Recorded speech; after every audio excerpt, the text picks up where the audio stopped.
Today we're going to begin our discussion of deontological ethics. And of course your textbook has a section devoted to this, and if you have the textbook, I encourage you to read it because it can give you a general overview of the work of Immanuel Kant. Kantian ethics is deontological ethics. The word deontological comes from the prefix deon, which in Greek means duty. So deontological ethics is an ethical tradition which begins with the assertion that to live a good life is to do one's duty. And we are familiar with the idea of having a duty. I have duties at work. I have duties that arise from being a father, from being a son. Okay? But for Kant, the duties which we have in the moral realm do not arise from taking on specific roles. Ordinarily, I don't have a duty to teach a course unless I have signed a contract saying that I will do this for this sum of money. Usually, we elect to take on duties or obligations on the basis of contracting with others. But for Kant, the duties that we have, morally speaking, result entirely from our existence as rational beings. Okay? And we're going to have to come to understand what he means by a rational being. But for one thing, given that all persons are considered by Kant to be rational beings, this is obviously a universalist theory of ethics. And Kantian ethics is the clearest example of a rigid universal theory. In fact, we refer to Kant as a moral absolutist, meaning that moral rules apply with absolute universality and necessity to all rational beings. For example, according to Kant, it is never all right to tell a lie, no matter what the consequences are. It is never all right to steal, despite the consequences. Okay? So they apply to all rational beings? All rational beings, which we can simplify simply by using the word persons. Yeah. Okay? Persons are rational beings. And the practical side of being rational for Kant simply means that we are free. Okay? Because to be rational for Kant means having the ability to apply a principle to a particular situation. So for example, if I throw a ball up into the air and it comes back down, and I say, what explains the motion of the ball is the principle of gravitation. I have taken a universal principle, the principle of gravity, and employed it to explain the particular behavior of this ball. Okay? And that is a rational judgment. I can likewise discover universal moral principles and apply them to particular situations. And when I do that, I am doing ethics. Okay? Now, of course,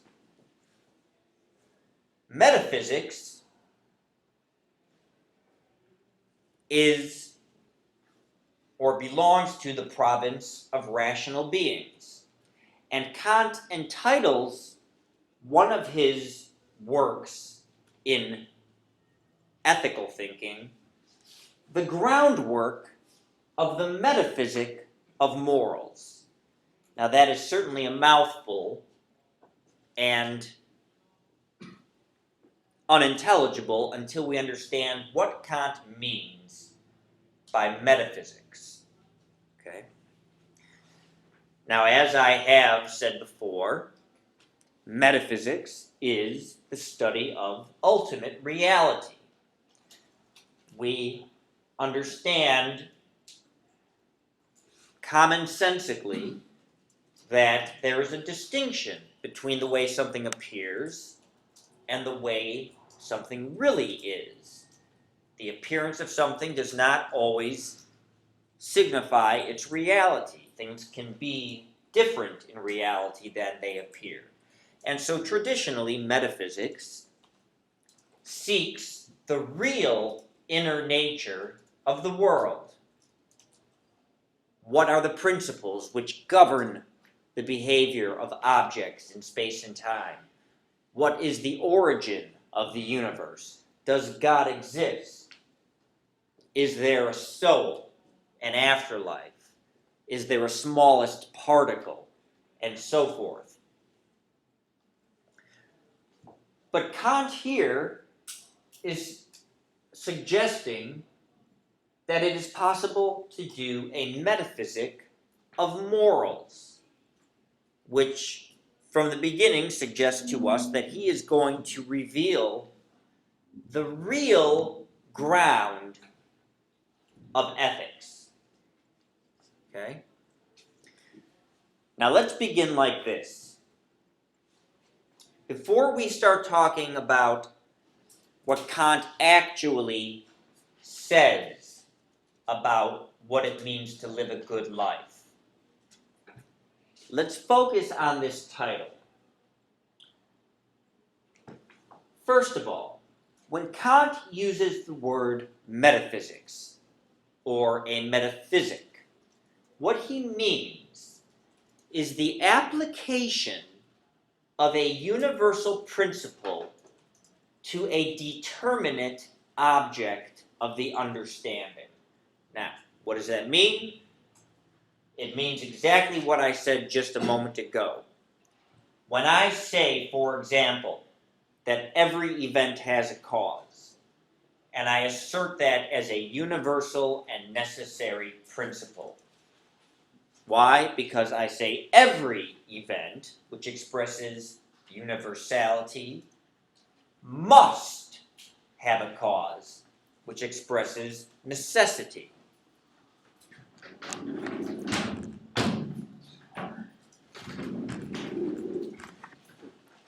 And then I witness some event. I hear a noise, and I look around, and I see that there was just a car accident.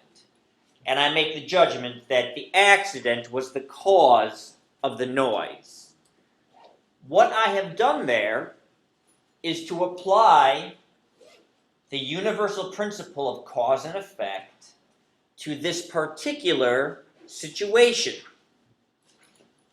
such that I say that the impact of the cars was the cause of the noise.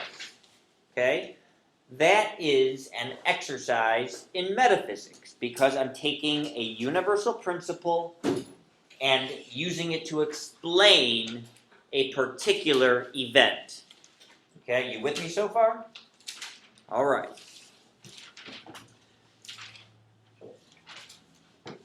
Now, when I say things like Isaac Newton does, that objects in motion tend to stay in motion, or objects at rest tend to stay at rest, or every action has an equal and opposite reaction. These express what we purport to be universal, necessary principles that govern the behavior of objects in space and time. Okay? And so when I say something like, every action has an equal and opposite reaction, and so when I fire the gun and it kicks back, the kickback is the result of the force of the projectile leaving the barrel. I have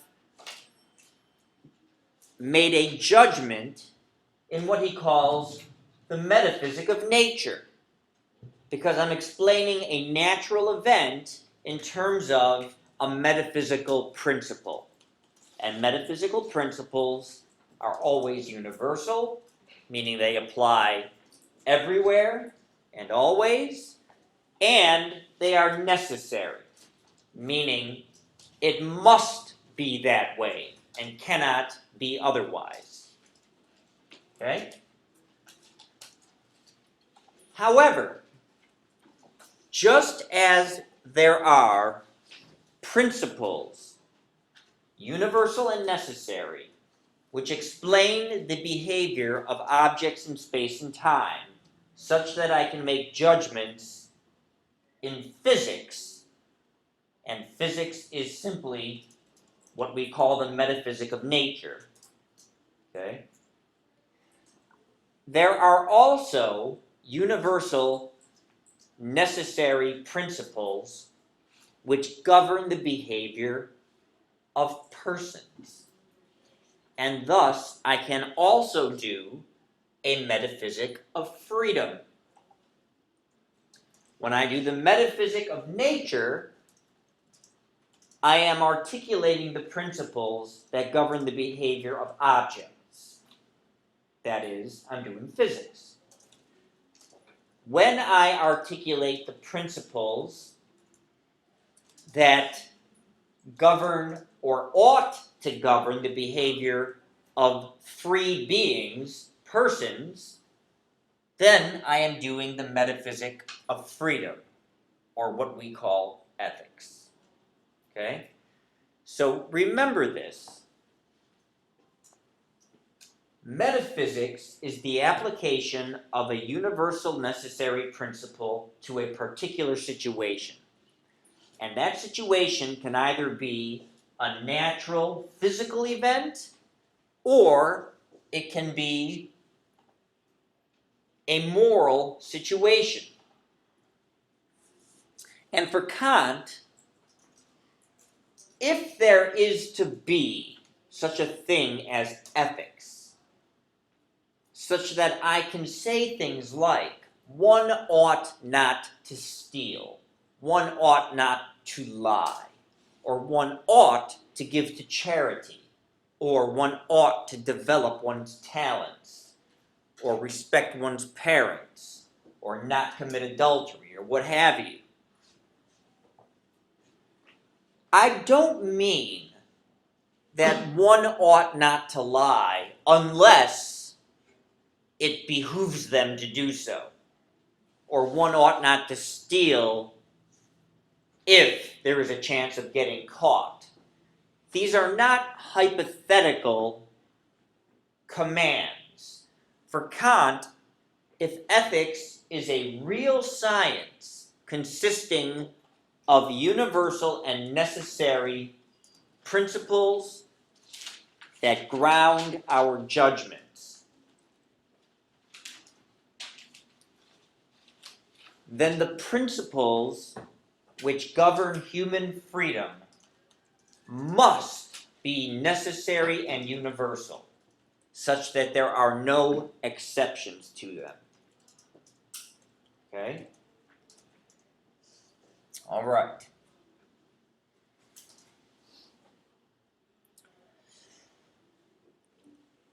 But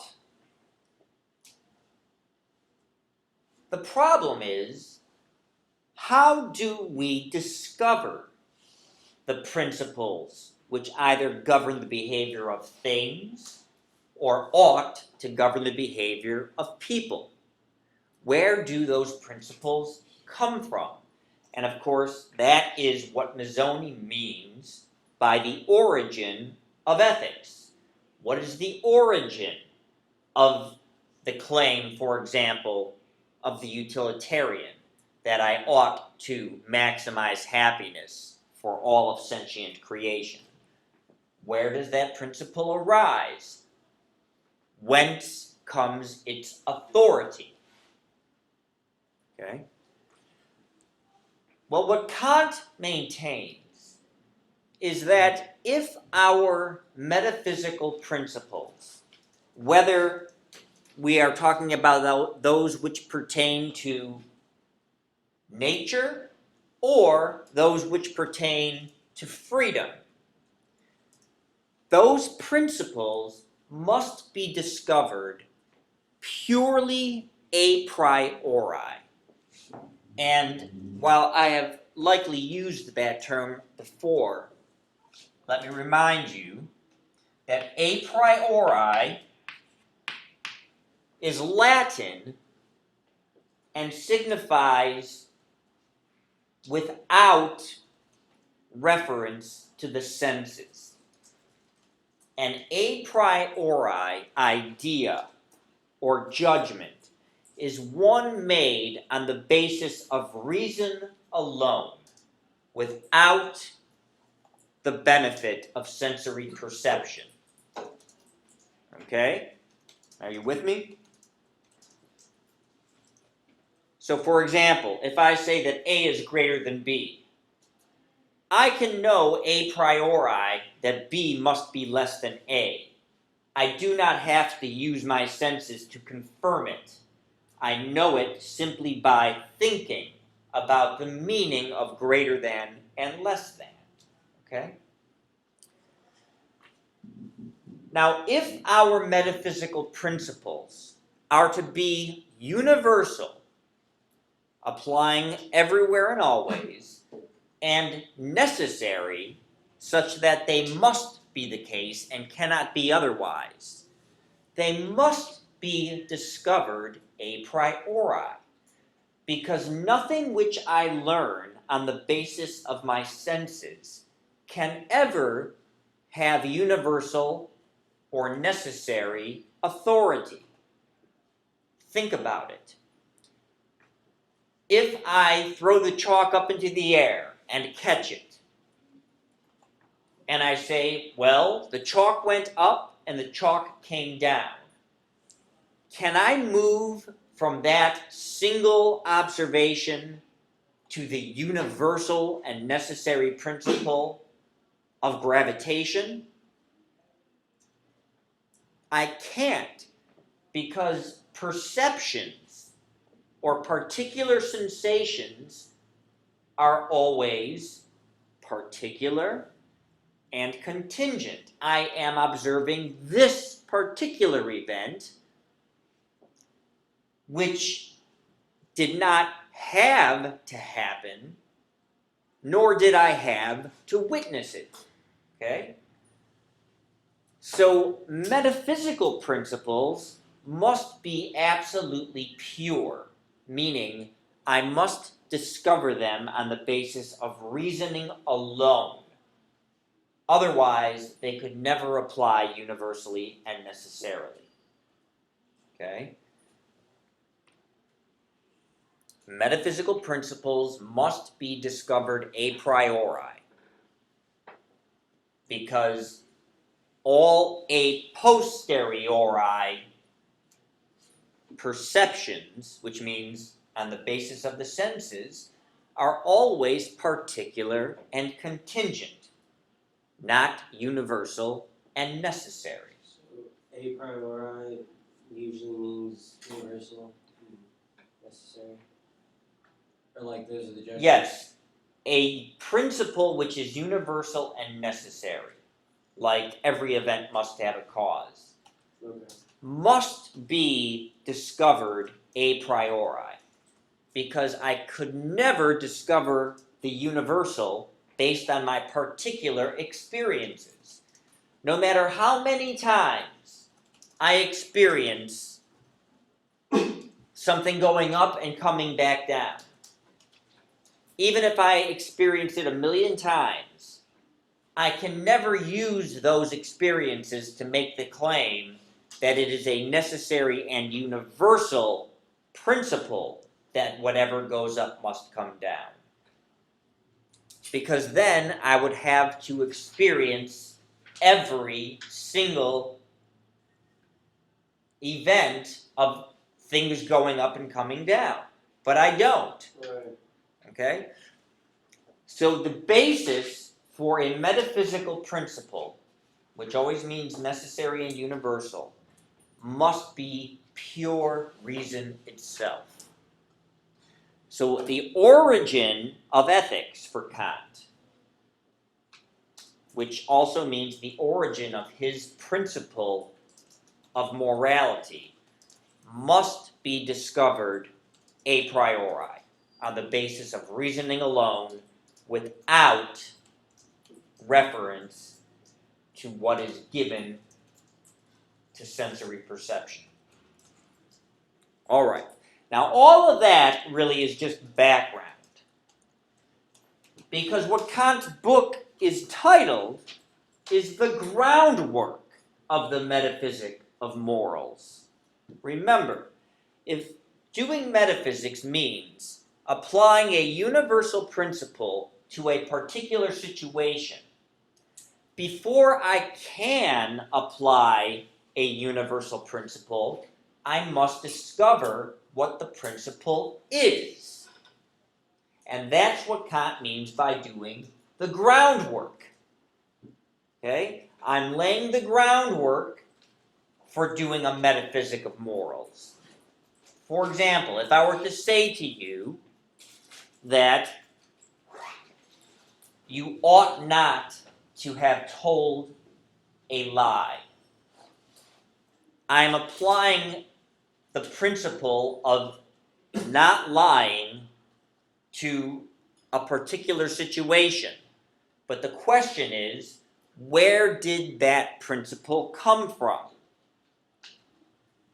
The book we are reading, The Groundwork of the Metaphysic of Morals, seeks to discover the supreme principle of morality. So as you are reading Kant, always keep in mind what his basic project is. The entire point of the groundwork of the Metaphysic of Morals is to discover the supreme principle of morality. And Kant calls his principle supreme because if ethics is to have universal necessary authority, Kant argues there can be but one such principle. And we will see that he calls his supreme principle of morality the categorical imperative. Okay?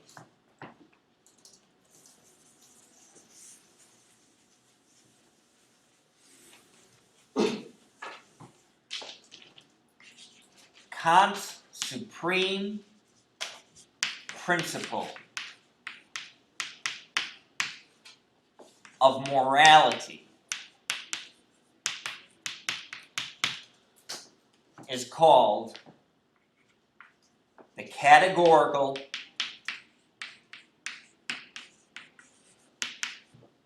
imperative.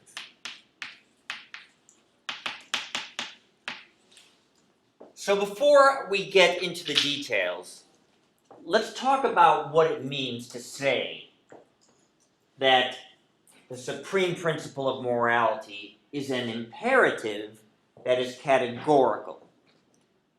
What is an imperative? If I say that it is imperative, Something must happen, yes, or it needs to happen. that's right. In other words, it is a command.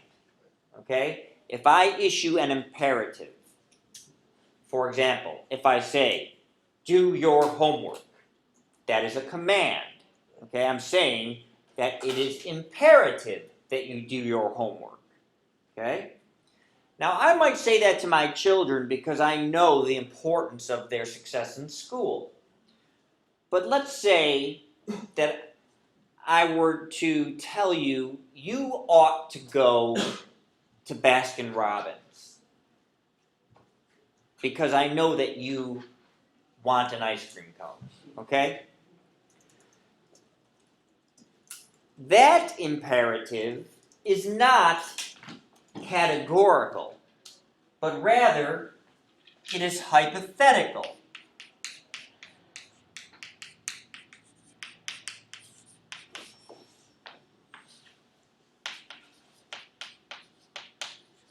What is a hypothetical situation? Either way.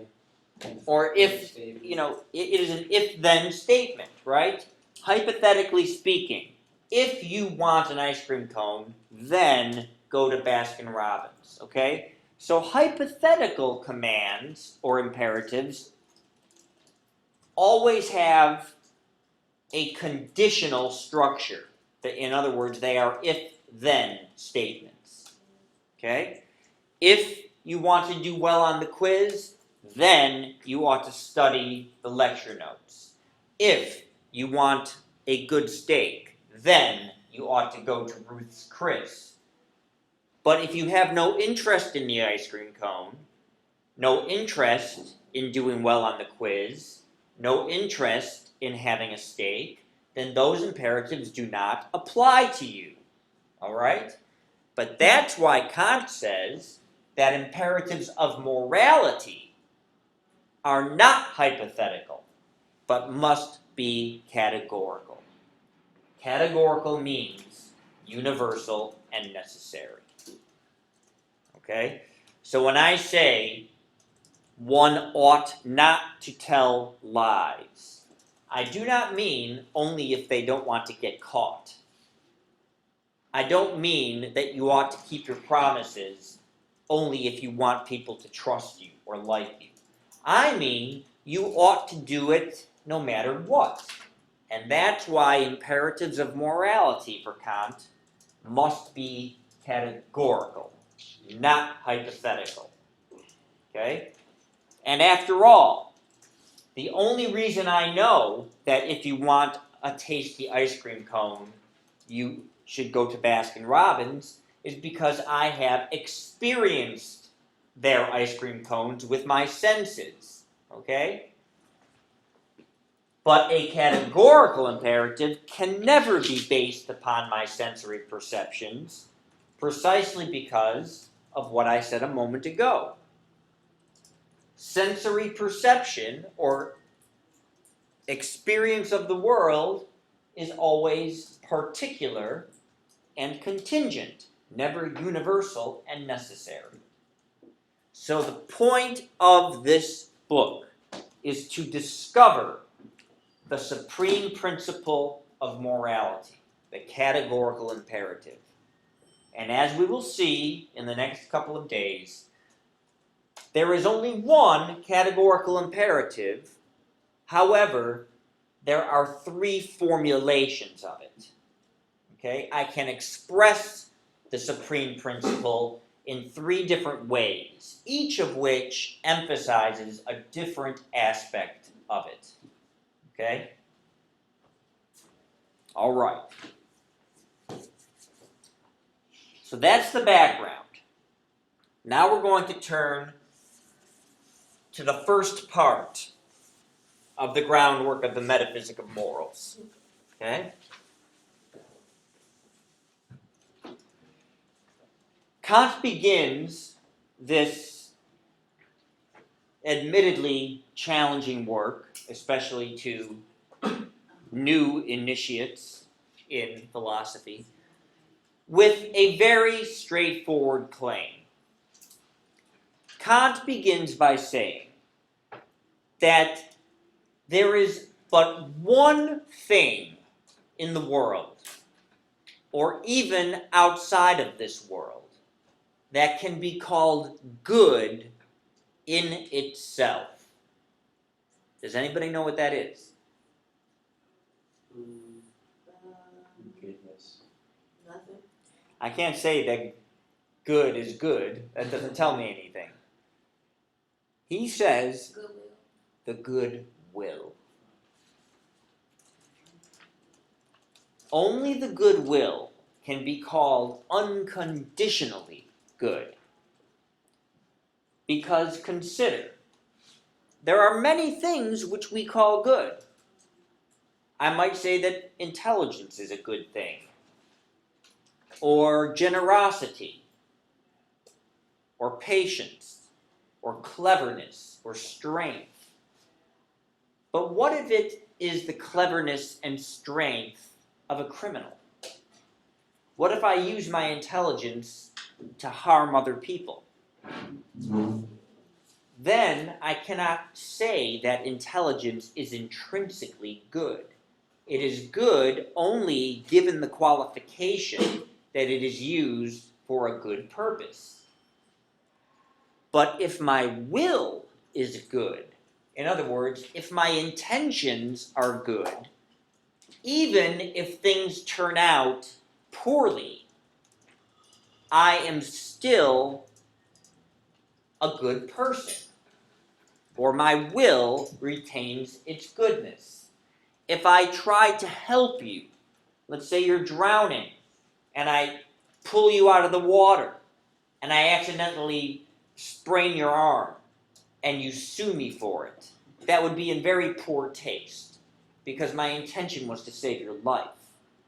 Okay? I didn't intend or expect that I was going to injure your arm by pulling you out of the deep end of the pool. Okay? Likewise, if my intention is to harm you, let's say I walk up and push you, and just as I push you, a grand piano falls from the 10th floor of a building onto the spot that you were formerly standing. I just saved your life, but you're not necessarily going to thank me for it because my intention was to push you onto the ground. Okay? So this doesn't apply to the Pauline principle then, right? Well, I think that what you're getting at is this. Kant's theory is a non-consequentialist theory. Okay? In other words, moral judgments for Kant have to do with our intentions, the will, the content of the will, and not the outcome of the action. Okay? Now, the Pauline principle says that the end does not justify the means. And Kant would agree with that wholeheartedly. Okay? In other words, or for example, even if my intention is to end world hunger, if the only way for me to do that is to steal from Bill Gates, I can't do it because stealing is universally and necessarily prohibited. Okay? So yes, Kant's ethical theory strictly accords with the Pauline principle. Okay? And we'll see why. All right. Well, here's what we need to do. The first part or section of the groundwork of the Metaphysic of Morals basically establishes 3 propositions. Okay? And these are in your notes. And the first proposition states the following. Only action that proceeds from duty has moral worth. Okay, now there's a lot packed into that proposition. What is he saying? What does it mean to say that my action proceeds from duty? To understand that, we have to draw a distinction between actions that proceed from duty versus actions which merely conform to duty or accord with duty. For example, if I make you a promise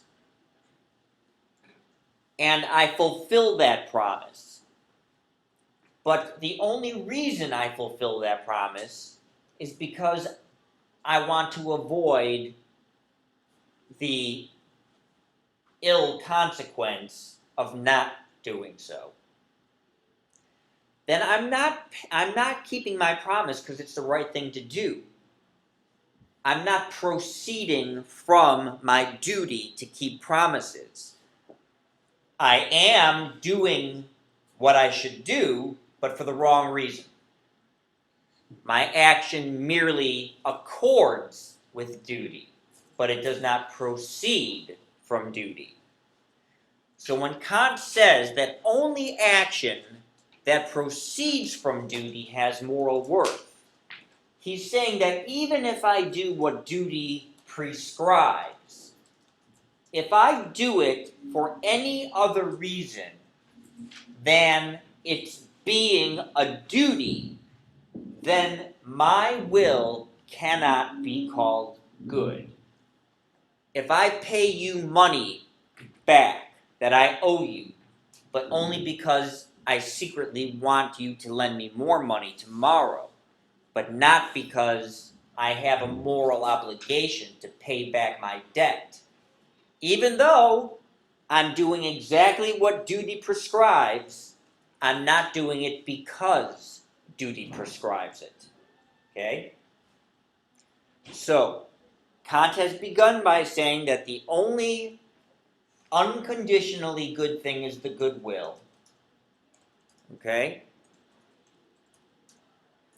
And that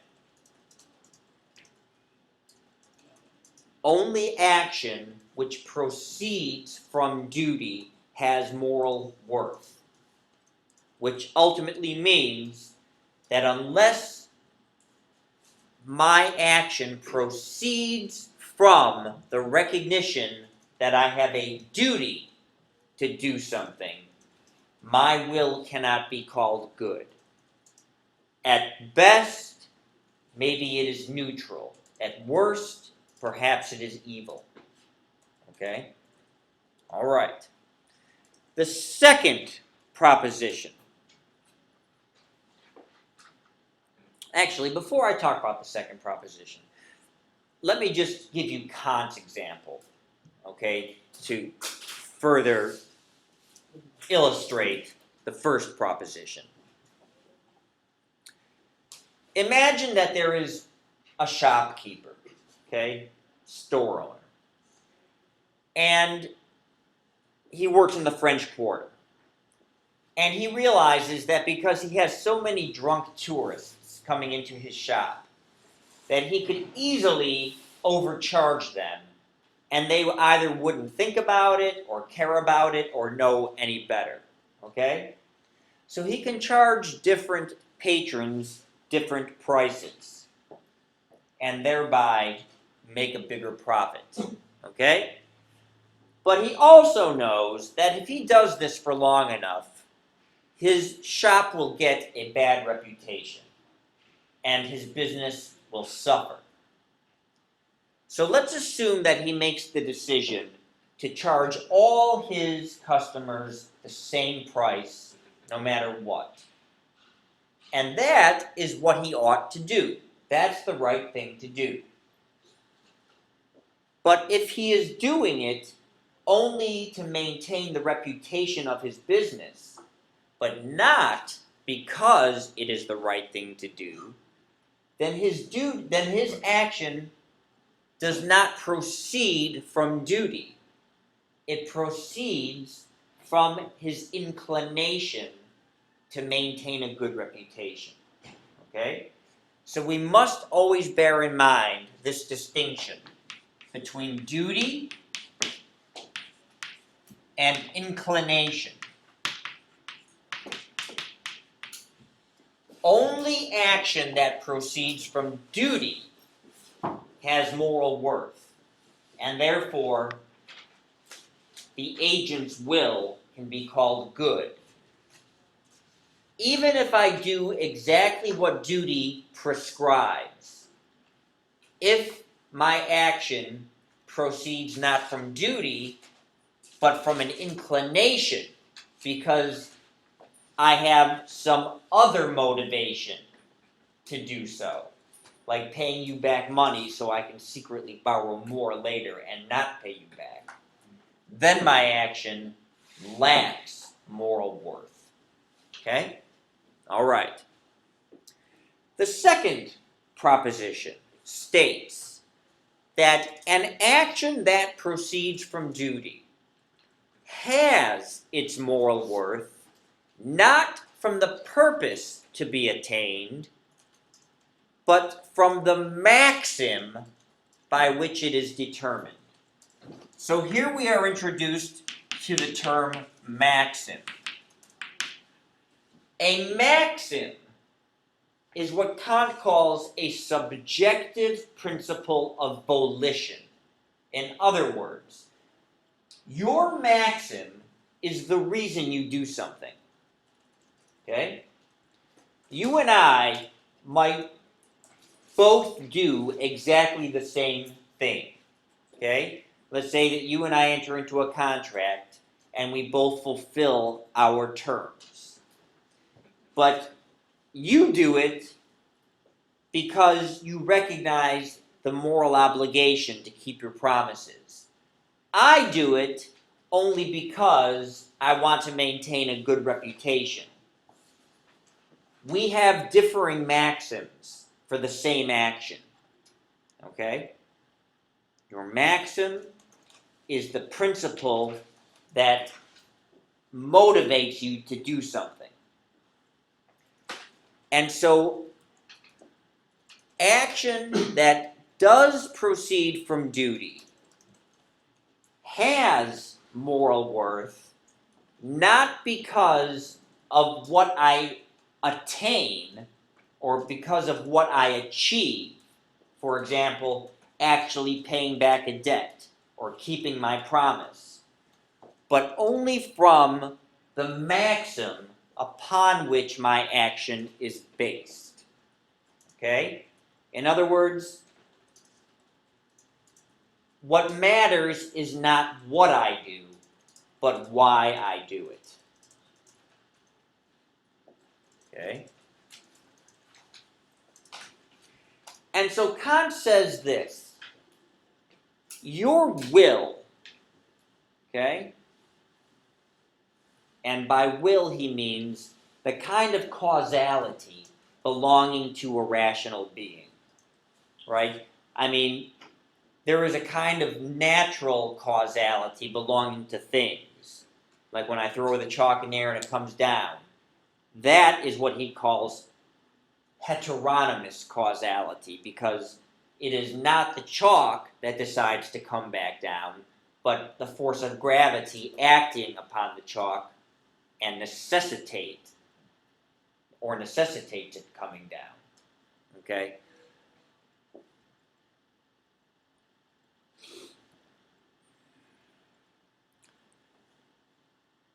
So the will is your causal principle. It is what causes you to do something. The reason you do something originates in your freedom. The reason an object does something is because it is necessitated by nature. Okay? So imagine this.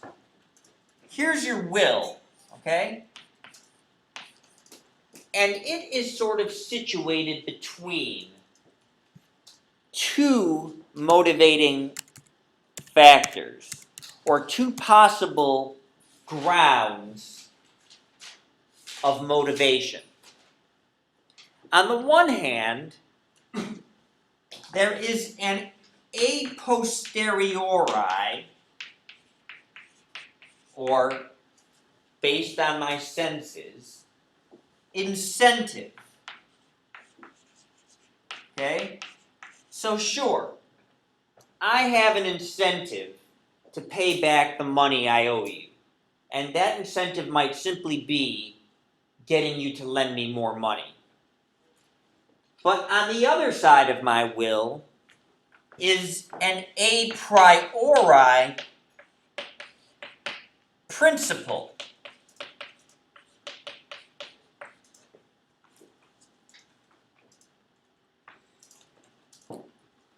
Now, the a posteriori incentive is what he calls a material principle, because it has content.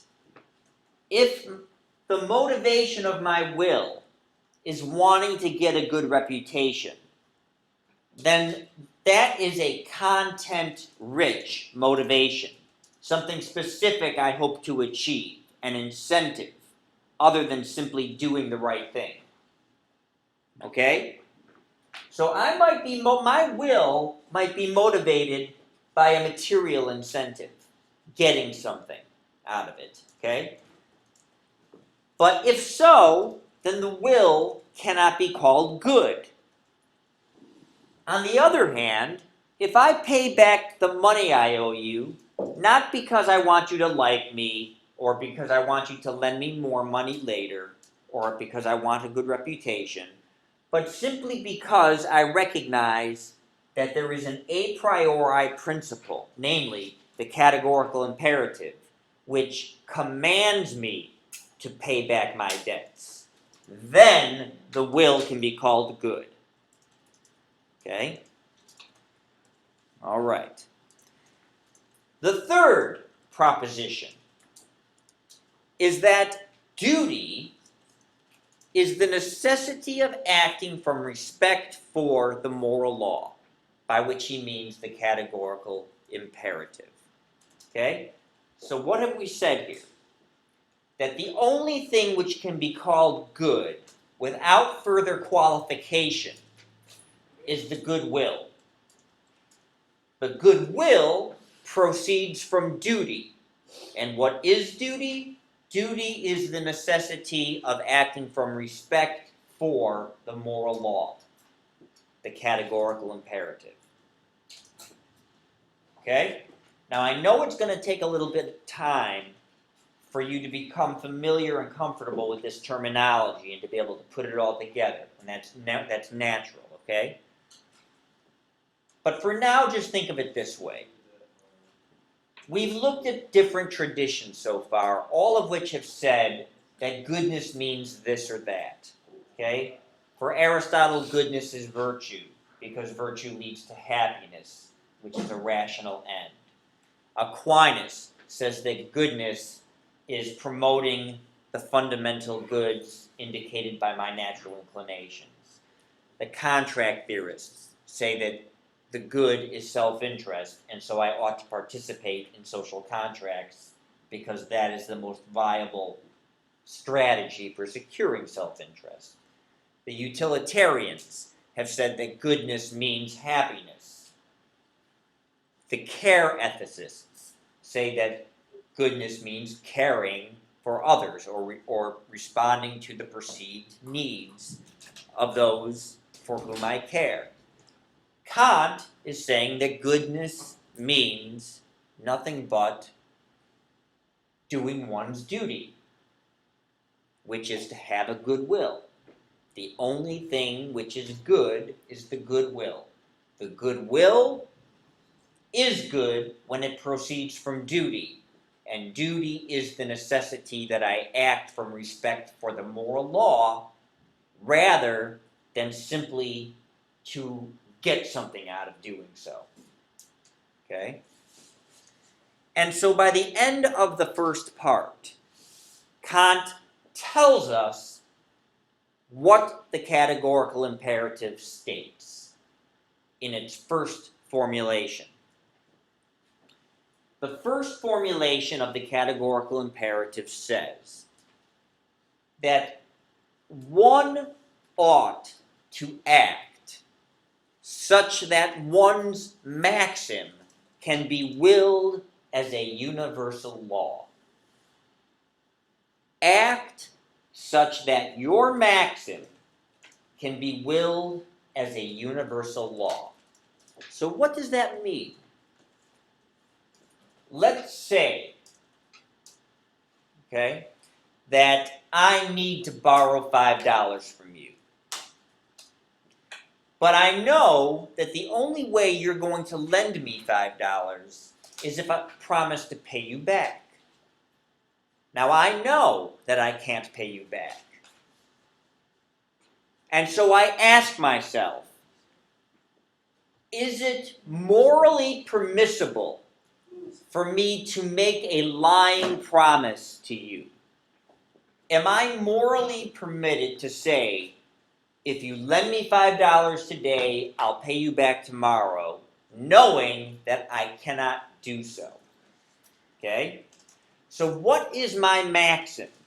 My maxim is to tell a lie in order to get $5. Okay?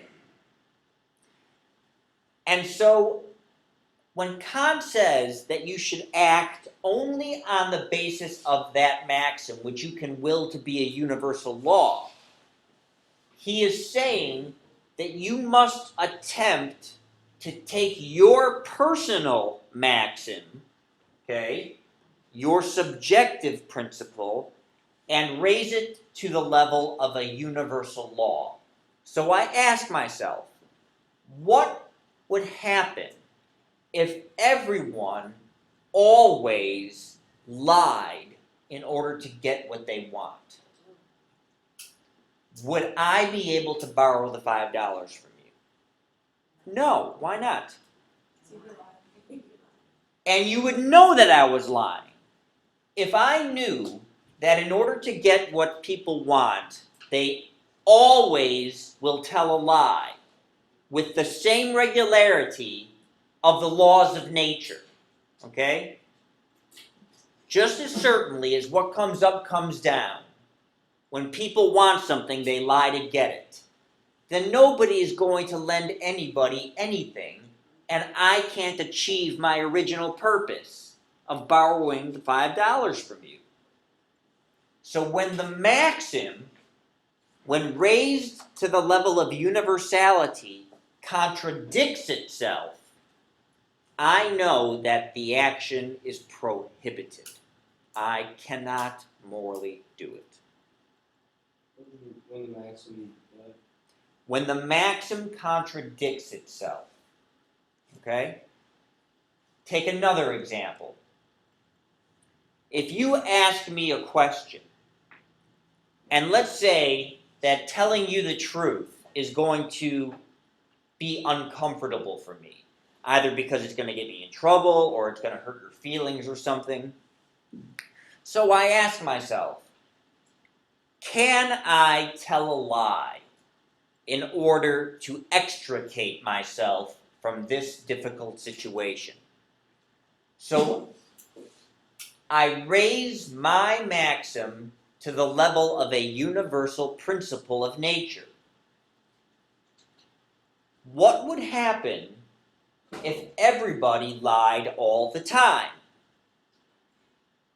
Would anybody believe anyone? No. If I knew in advance that everyone is going to lie when it is convenient for them to do so, then you're not going to believe me when I give you an answer. And so I can't get away with my lie. The only way for lying to succeed is on the presumption of truth-telling. You have to assume that I'm going to tell you the truth in order for me to successfully lie to you. But if everybody knew that universally people lie when it's conducive to their comfort, then there is no more lying. When everybody lies, there can be no lies. If everybody steals, there can be no stealing. Okay? When the maxim contradicts itself, which means makes it impossible for the agent to achieve his or her original intention, then I know the action is prohibited. I can't do it. Okay? So tomorrow, we'll pick up with the second part of the groundwork of the Metaphysic of Morals. Okay? All right. Give me a moment to take your attendance. I'm so hungry. I'm going over there.